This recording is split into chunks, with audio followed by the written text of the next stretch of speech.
Nouveaux arrivants qui ne sont pas encore habitués. Voilà pourquoi de plus en plus je reçois des appels.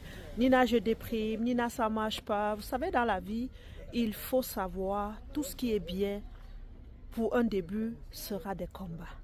Encore et encore. Lorsqu'on arrive au Canada, on traverse d'abord une première période qu'on appelle le désert, qu'on appelle la période d'adaptation, qu'on appelle le déni, qu'on appelle le regret. Pourquoi je suis même venue? Pourquoi j'étais là? Mais vous devez savoir, on réussit au Canada via le développement personnel, via la spiritualité, la foi, le pourquoi je suis venue. La fin des choses. Puis observez, voir, que font ceux qui sont là depuis 10 ans, depuis 20 ans? Quel était leur début?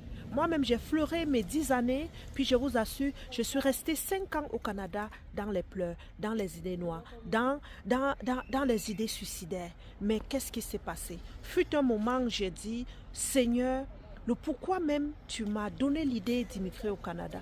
Pourquoi je suis venue avec ma famille. Tu avais un plan pour moi. Et dès lors, j'ai remis tout entre les mains du Seigneur et j'ai commencé à prier. Je lui ai remis ma vie. J'ai cru en Jésus-Christ, le Créateur, et qui a dit, je t'ai créé fort et je t'ai créé pour que tu ailles dominer sur même les animaux de la terre, sur tous les problèmes de la terre. Alors d'où vient ma force? Je me suis fortifiée et j'ai dit, Seigneur, tu avais un plan. Et là, du coup, les opportunités se sont ouvertes. Je vous assure, aujourd'hui, en tant que propriétaire au Canada et partout ailleurs, je ne pouvais pas croire les premières années que je pouvais être là.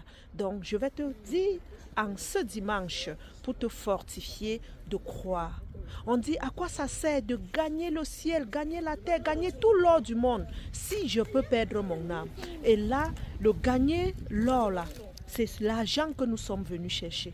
C'est le stress dans lequel nous vivons. On vit dans le stress, puis on se dit, parce qu'on veut gagner gros, parce qu'on veut, on veut tellement devenir riche, on veut acheter des grandes maisons, on veut construire des grandes maisons au pays. Alors je vais vous poser une question.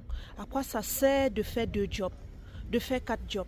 À quoi ça sert de mettre sa vie en péril pour gagner tout cela et perdre son âme? D'où je te dirais, les riches au Canada, même en Amérique, ils ne travaillent pas beaucoup. Ils réfléchissent pour devenir riches. Même moi-même qui vous parle, j'ai travaillé à l'hôpital, j'étais déprimée. Je suis allée en garderie, j'étais déprimée. J'ai ouvert les salons de coiffure, je suis déprimée. Mais à la fin, j'ai dit, Seigneur, montre-moi ta voie, montre-moi ta voie. Et tout de suite, j'ai commencé à lire les livres, Et le Seigneur m'a conduit vers 2 livres. Il y avait la Bible, puis il y avait Père riche, Père pauvre. Et j'ai déniché le marketing de réseau. Aujourd'hui, je gagne ma vie de la maison. Je prends